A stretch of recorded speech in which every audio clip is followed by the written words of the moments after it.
works of art, political activity, migrations, religions, artistic motifs, all that stuff. Okay, what have we got? Okay, at minus 540 was the restoration of Sistatus. Deuteronomy is being worked. 539 is the fall of the Babylonian Empire. Here at 532, Pythagoras flourishes according to Apollodorus.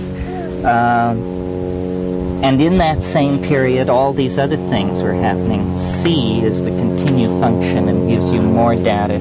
What it does is it blots out the nearest date. It prints in reverse the nearest date and then prints all the other stuff around. Now it's scrolling up more. Okay.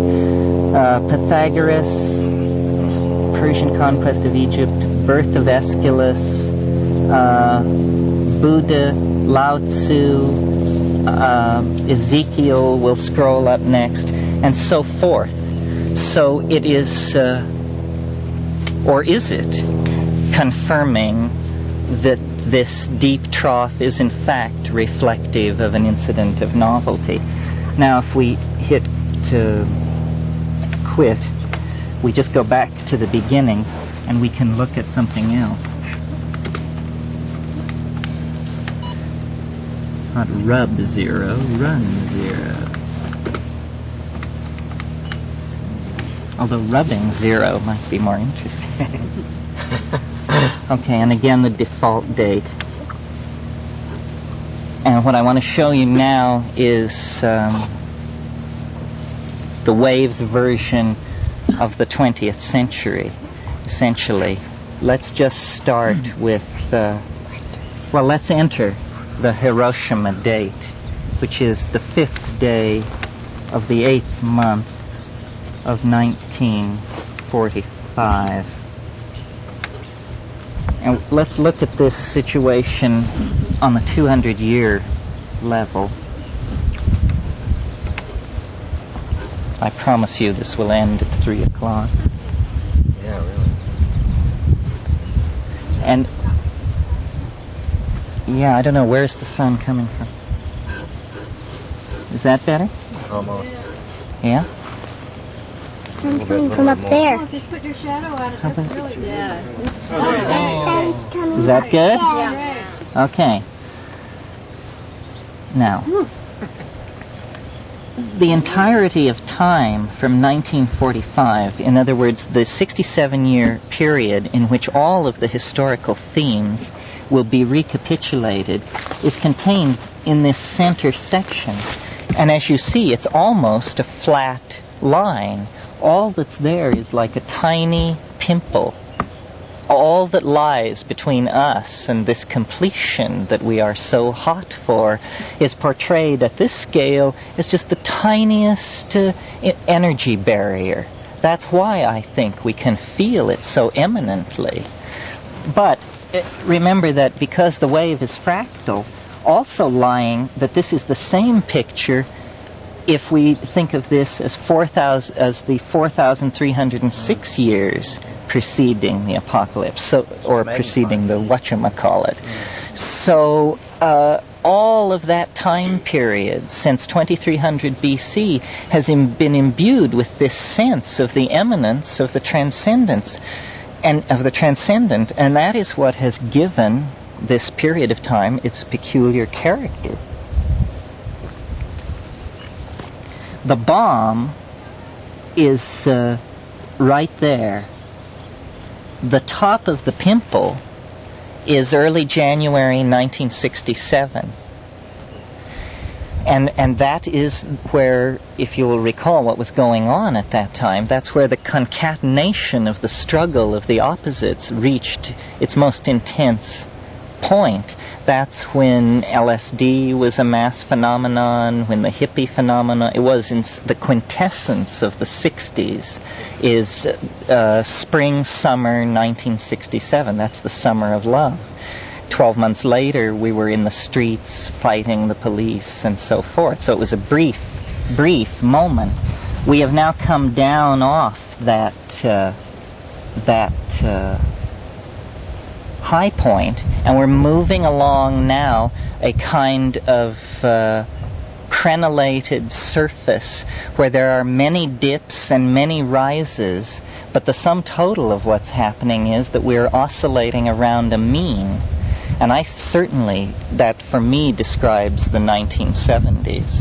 It was much oscillation around a mean, and many people found that very ideologically corrosive because they expected the continuous deep descent ever faster into novelty that they had experienced in the 60s, and the fact of the matter is it just isn't happening. Was not 67 also the year that Mao released the Red Guard? That's right. The whole Red Guard phenomenon in China, all of these things were global Sort of phenomena. an opposite to the Summer of Love. Right, although these things certainly represented chaotic forces, each in the society in which they were happening. Now, my reading of it is that at 2012 the wave disappears. The reason the graph is shown as ascending rapidly into entropy is because the computer is stupid and it wraps it around and connects it to the beginning of the wave. But you should view this last one as simply the blank unknown. Okay? We know not about that. Now I want to change the date of interest, and let's look at 11985. In other words, the 1st of January of this year. And let's look at it at a level which will give us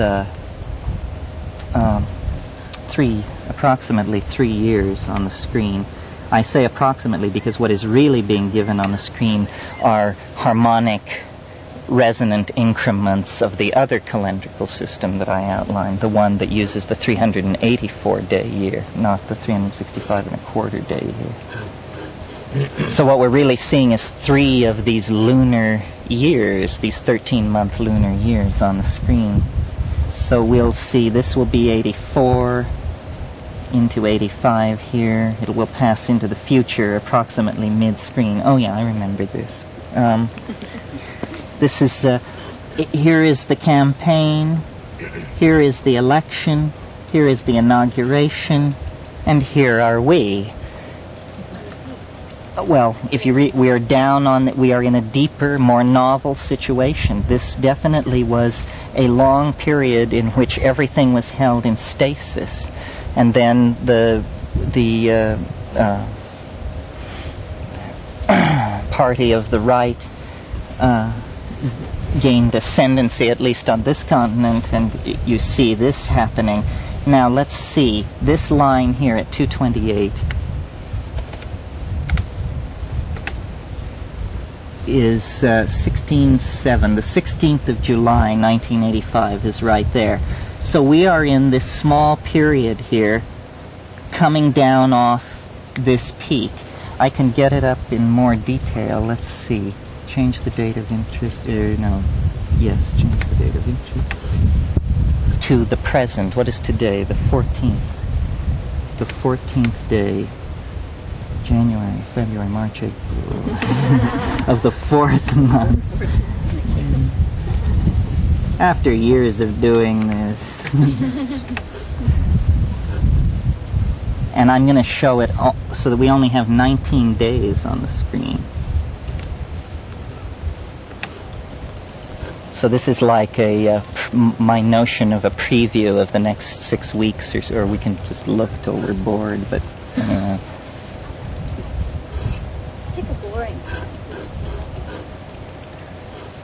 well, that period before the election was long. It was more than a year in length.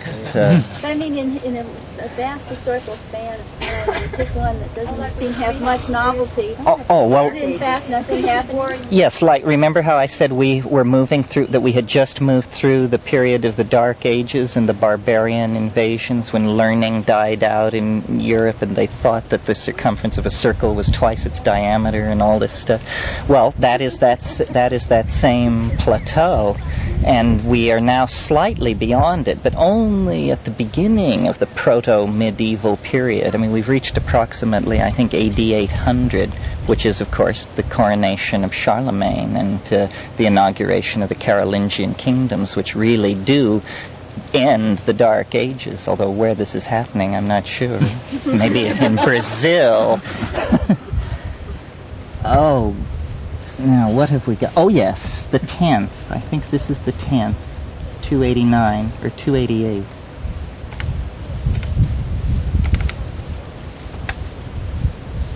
It was the 11th. That was, when did I fly in from Hawaii? Wait a minute, the ego's interesting. Was it the 11th? Well, we're all in it together. How was the 11th for you? Judging by this, see, it's giving a very clear indication that in all of those 19 days, unambiguously, the 11th was the clincher. What day of the week was that? Thursday. So, it's not doing sleight of hand. If you didn't have a big 11th, then this is wrong for you. It was a full moon Friday. Well, it's lunar, so it tends to keep track of that kind of thing. Now it was a deep descent into novelty. Now we're moving along this thing. We are in this trough right here. And I might say that because I have assumed the end date to be in 2012, even small drops in novelty like that carry the entire planet into a new level. We are now, every day, we are going more and more into it. There are very few backwashes enough to wipe out the impression that just everyday novelty is intensifying and we're sinking into it. Let's see, if that was the 11th, 12th, 13th, 14th, must be 291. Had you not determined that particular date, then it would all be different? Yes, had we given it at the very beginning of the program when it asked end date, we could give it any date. We could give it Jose's date. I'd like to see what it says at the top. Do you want to see Jose's date with my end date setting? Yeah. Oh, okay. What did you just say? Let's see. Jose's end date is the 16th of August. No, but the date you're interested in is the... August 87. Yes, it's the 16th day of the 8th month. 88. No, 87. 87. What's curious to me, Terence, is does this also take into account like the southern hemisphere? Yes, I believe so. I think it's hyperdimensional. It's, you mean because of the international dateline and all that? 90% of the history you'll have stashed in there will be northern hemisphere. Oh, yeah. Although so much of the southern hemisphere is ocean and so recently colonized that there really is an absence of historical... it's the blank end of the wave, you see. It's the blank... Isn't that an imperialist attitude in a way? Because there's certainly been major historical things going on. But we have no record. We can only work with the data we have. That's a value dark dimension. The history of, for instance, these African empires and stuff like that. So we still have northern hemisphere chauvinism. Planetary show. Well, what we need is to recover the secret history of Kiwi land. You have to understand, I have a sort of interest in that. Oh, no, I know. I'm sympathetic. The marsupials, where do they fall into all of this? Okay, level 5. Aborigine history. Okay, now we'll see Jose's date embedded in the 3 years of or the 3 lunar years of time around it.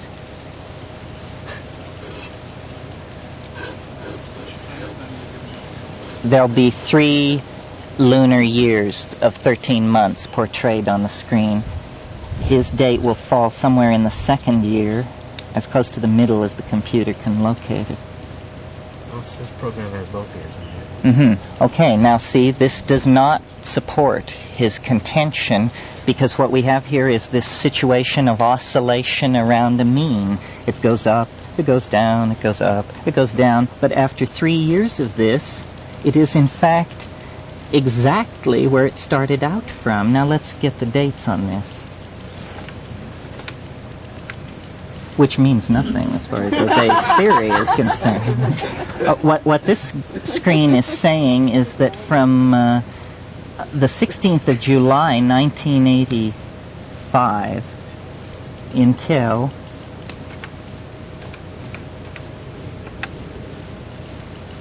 the 10th of September 1988, you might as well go fishing.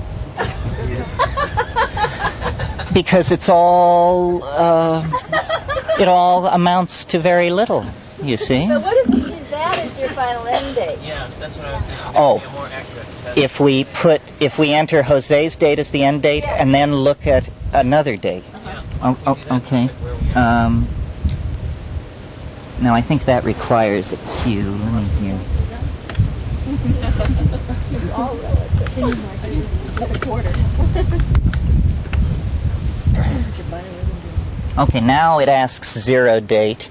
We're going to enter Jose's date. 16th day, the 8th month, 1987. Now, what date shall we look at to test Jose's theory? Same dates we looked at. The bomb. Today. The bomb. Yeah. I think the bomb is a good, concentrated, clearly major event that we can all agree is some kind of a watershed. Okay, so enter the day you wish to look at. Sort of would be hard not to. What is it? 5 August 1945. Okay, now let's look at it. If we look at it on the 200-year scale, it will just say it's close to the end because his date is even earlier than the previous date. Let's look at it on the 3-year scale. 3 lunar years.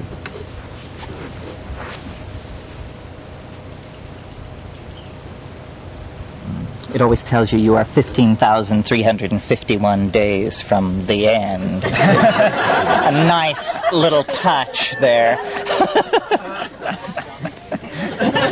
Yeah, shopping days, exactly. How much will you consume? Whoa. Now where is it? It's at position 144. Okay, look what's happening. A long, flat, totally steady state at this level of clarification, and then bingo, and a long, long slide that we could well, before I change the screen, does everyone understand the interpretation? Yeah. That moment clearly initiated a long plunge into novelty. Oh, you mean where is the date? It says it's at 144. See, it says Right 5/8/45 is at position 144. So it's at the Right Right there. at that place. Right Man, at the hot. fall in. Now, I'm going to shift the screen by using the command continue, and we'll see how long this descent into novelty went on before it was overwhelmed by the entropic backwash. Okay, there it is. It's this thing here. D157.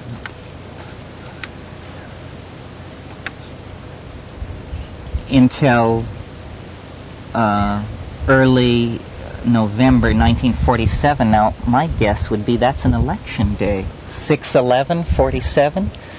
Wouldn't someone have been inaugurated in January 48? 48 inaugurated January 49. Oh, I see. So it's not an election day. Okay, so it's something by this version. And this long trough, it's like this long flow into novelty, which ends in a wide trough and then is mitigated and slides off. So if we use Jose's end date, we get pretty good agreement with that particular piece of data. Now let's see. We have 2 minutes. Shall we test him on the whole history thing? Yeah. Now, how can we do that? Oh, I know. Okay. Let's see. His theory. You should ask if we want to continue with this, because it seems like everybody's interested. We'll look again at January 1 minus 800. Let's give ourselves some room here. Minus 800. Yes. Yes, at the 200-year level. Well, I just want to get way back in BC. Yeah, I just want to get way in front of that trough. Then we'll cruise forward in the wave till we find the trough. Then we'll get the date, and then we'll So that 600 trough. with my setting. Yes, yes. Really, from this perspective, the difference in end date is so small that you get about. Well, there will only be, yes, whatever the difference between 87 and 2012 is. So he'll hit the trough, too. Let's see. Like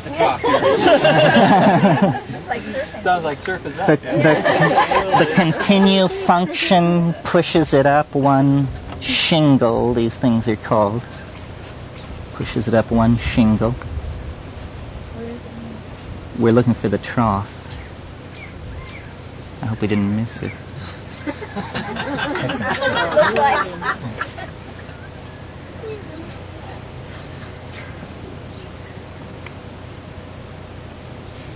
That's a good awakening mantra. There it is.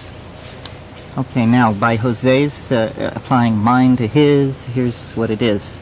The moment of greatest creative advance, concentrated creative advance in human history was from... yes, from December 559 BC until... What are we doing, friends?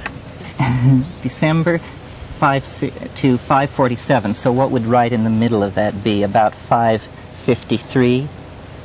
So let's query near with his date on 158. And 158.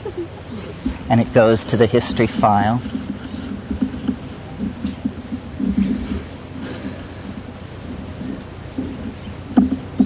This really seems like magic to people who don't know how compute. They say, "Is all of human history in the computer?"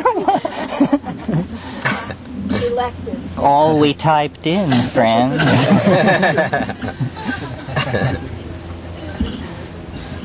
any feminist Is there any her story in there? Is there any Her feminist feminist history? Sure, we You didn't edit that out. from Hildegard von Bingen to Judy Chicago, it's all. Okay, Cyrus II of Persia defeats Medes, the Persian Empire. Oh, he establishes the Persian Empire, the great counterfoil to Roman power, which held Zoroastrianism is made the official religion. In 545, Persia conquered Assyria, the restoration of Sistratus. So here we come then into my thing. Although, look, he got Zoroaster, although my typist didn't apparently know who Zoroaster was. Anyway, I think that's enough of that. It's 3 o'clock.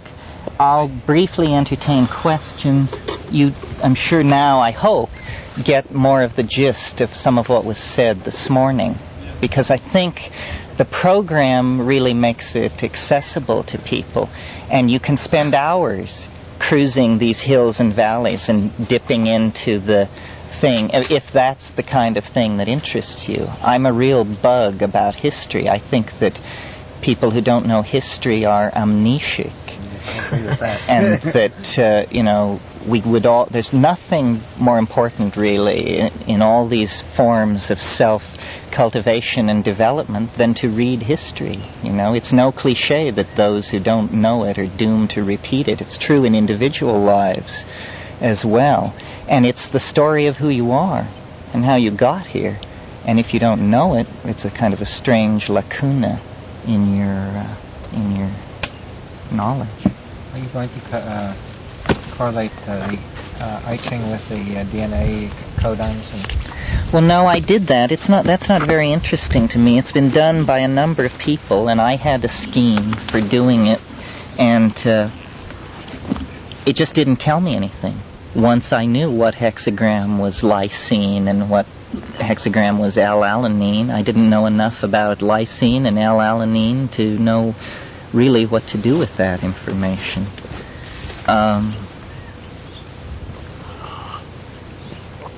This session will go, I believe, until 5 o'clock. Are there any questions about this morning?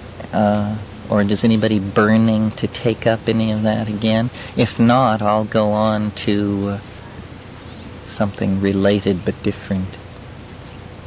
Related but different. Okay, well, I guess what I'll talk about is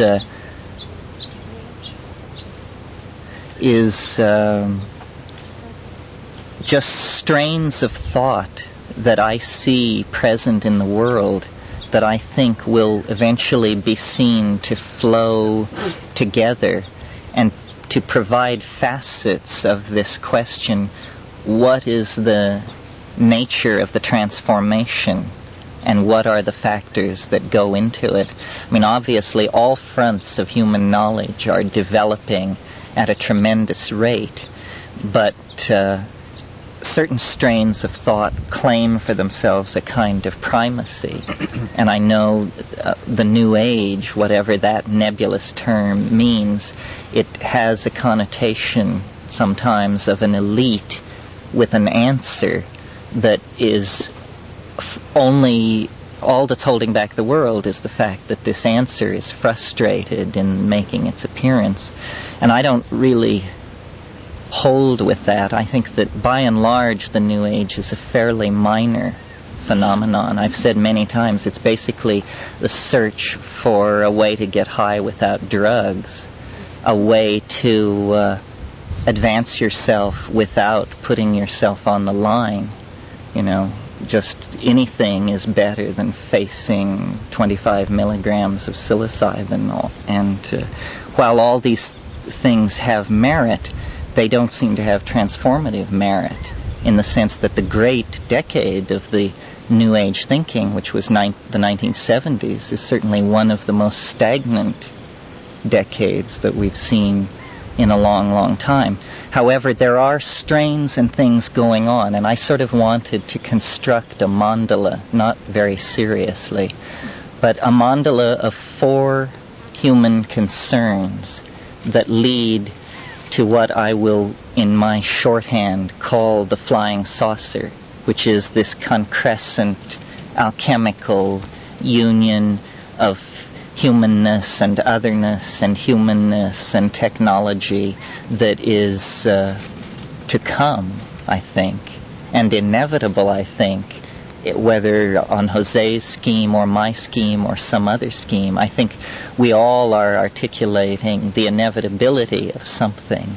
And this game we play of prophesying the moment, you know, William Blake said there is only one moment in all eternity, and Satan's watch fiends search through all eternity looking for that moment, which is the way in to God's creation, but they can never find it. It is the secret of the moment is well kept. These fields or these endeavors I'm going to call psychedelics, cybernetics, space, and feminism. But each one of them overflows its label and becomes many other things. I mean, in other words, if someone said, but what about politics? I would say, well, that's a subset of feminism. And what about something else? That goes somewhere else. So let me... there's no particular order in which to take them. I think maybe first I'll talk about cybernetics, because that's a good transition from this little beast. Cybernetics is this epigenetic transformation of information going wild. It begins with the notion of writing and number, and develops up to the point where now 9 million computers a month are being connected into the global information grid. And, there are only 9 billion neurons in the human brain. There is a school of self-organizational theory which holds that new properties simply emerge through the connecting up of large numbers of elements, and that once you pass a critical level, whole new properties begin to emerge from what were before fairly well understood matrices and arrays. The cybernetic thing is viewed as invasive and masculine and technological. But I think that's only because we're seeing it in its most raw, emergent phase. We're actually seeing adding machines changed into these cybernetic devices. All computers in the world are digital analyzers. That we have yet to have an analytical machine, and this is coming. What we have so far are at large adding machines. And when we get the so-called thinking machine, and it's coming, it's going to have an enormous impact on our self-image and our society. You can imagine the impact that Darwinism had on the 19th century conception of man, where, the notion that man was descended from the primate line was just intolerable. Well, the notion that machines can think, and you've noticed, it used to be very fashionable for cyberneticians to write articles saying the thinking machine is a complete misunderstanding of cybernetics, utterly impossible, machines don't think. That voice has grown quiet in the light of what has been learned about cybernetics and linguistics in the last 5 years, particularly in the last 18 months.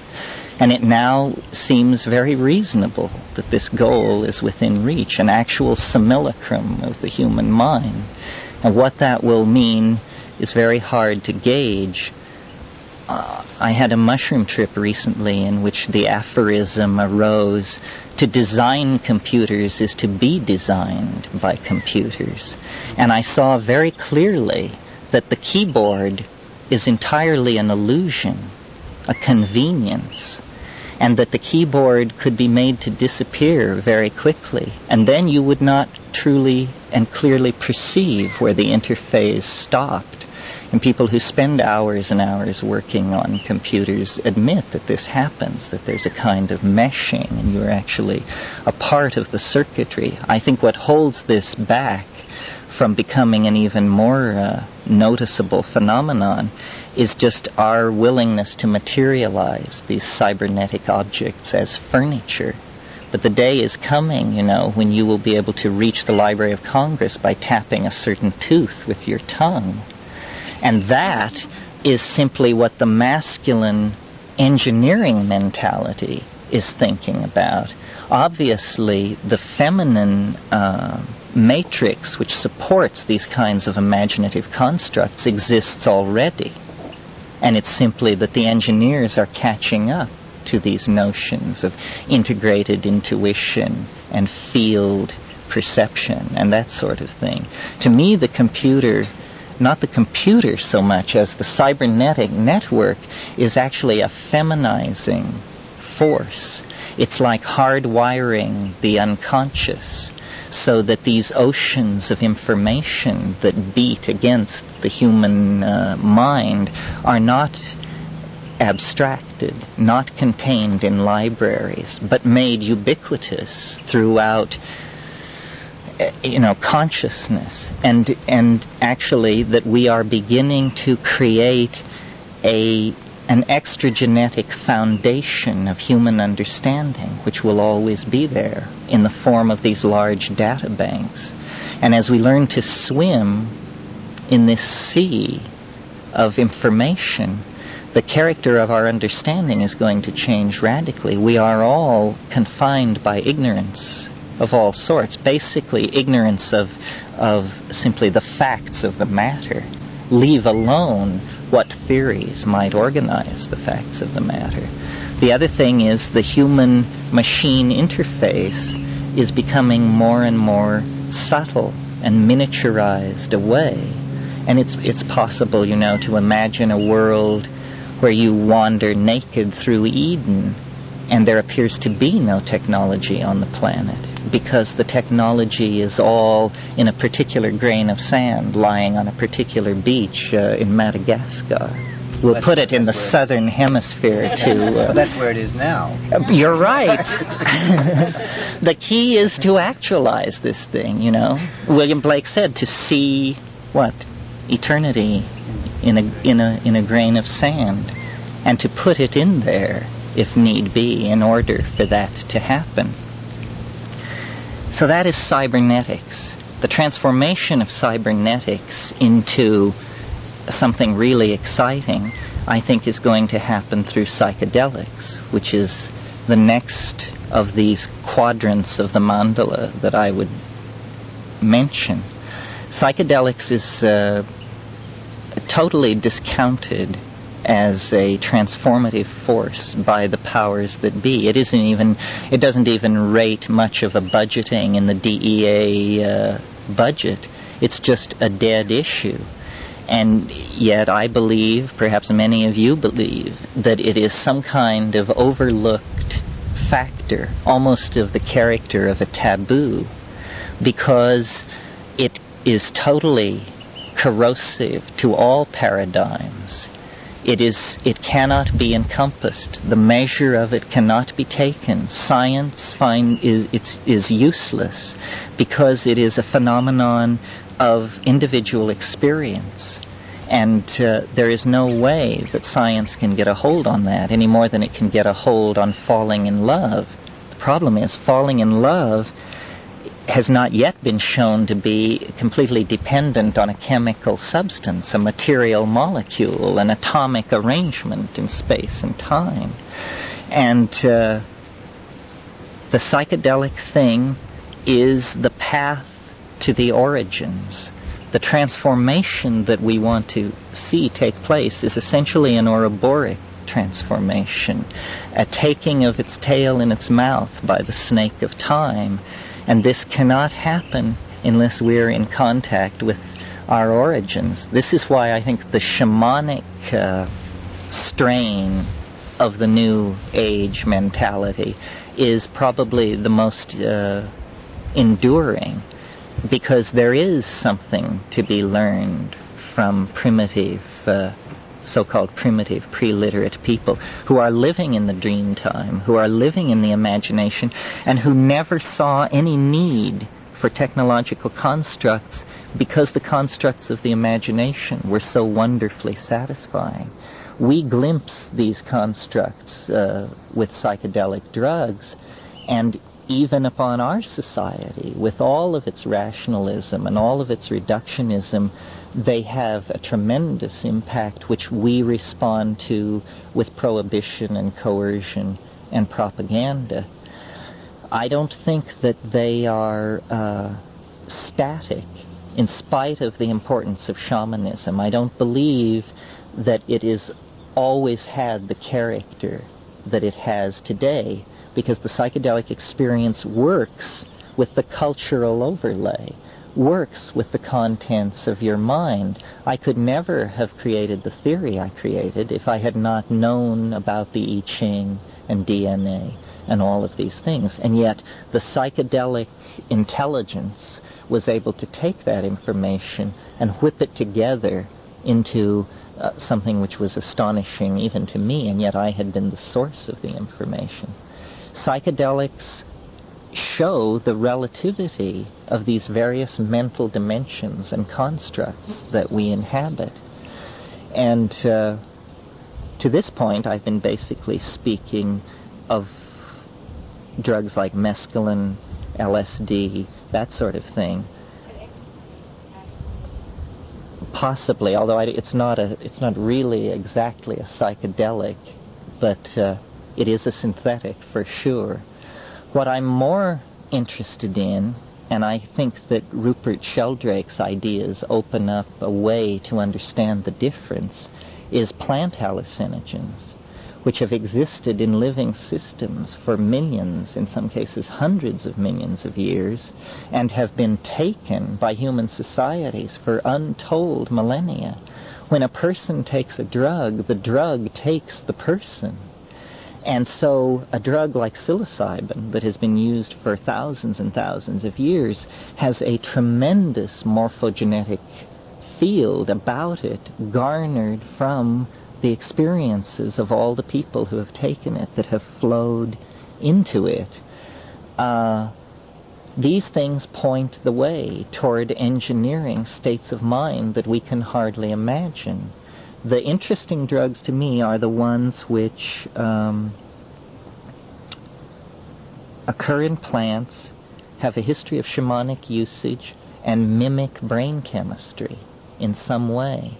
In other words, you're not interested in a massive disequilibrating intrusion into your brain chemistry. You want something which is almost like what is present, but which gives you a massive shift in cognitive apperception without any shift in the perception of how your body is operating. You know, you don't want it to cause muscle tension, kidney, all of these things. You want it to touch the mind, and all else very lightly. The curious thing about the mushrooms is, of course, that they seem to have this logos-like entity locked up inside them, a speaking voice, a teaching intellect that is somehow concerned to involve you in a personal exchange of information. And at that point, when you reach that level, you have totally cast off from any of the metaphors that your society has prepared for you to understand that kind of thing. It just appears to be delusion, and yet it has a very healing and integrating quality on the person who is experiencing it. Perhaps there is a life form long resident on the earth, and so different from us that the main problem is one of recognition. I mean, I vacillate between whether the mushroom is, whether we really can split off portions of our psyche so completely that we cannot recognize them as parts of ourselves, and then they can approach us to teach and torment us, or whether that's an unnecessarily breast-beating attitude, and that it would be much more reasonable to just say, there's no reason to be in awe of the pronouncements of modern science. Modern science knows nothing about the density of life in the universe, or the constitution of consciousness, or its probability of occurring in any planetary or physical regime other than the one we're acquainted with. We have no idea how densely life and intelligence is spread through the universe, and what the strategies are that have evolved.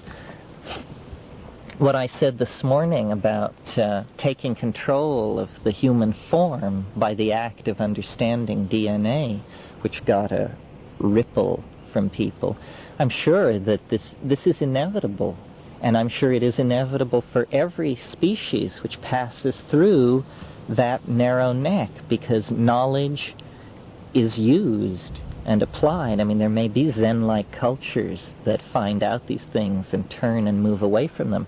Perhaps that's what the Maya were about. But pastoral and romantic as the vision of the Maya turning away from technocratic civilization is, still, if you take evolution seriously, the goal of evolution is to keep the options open. Most creatures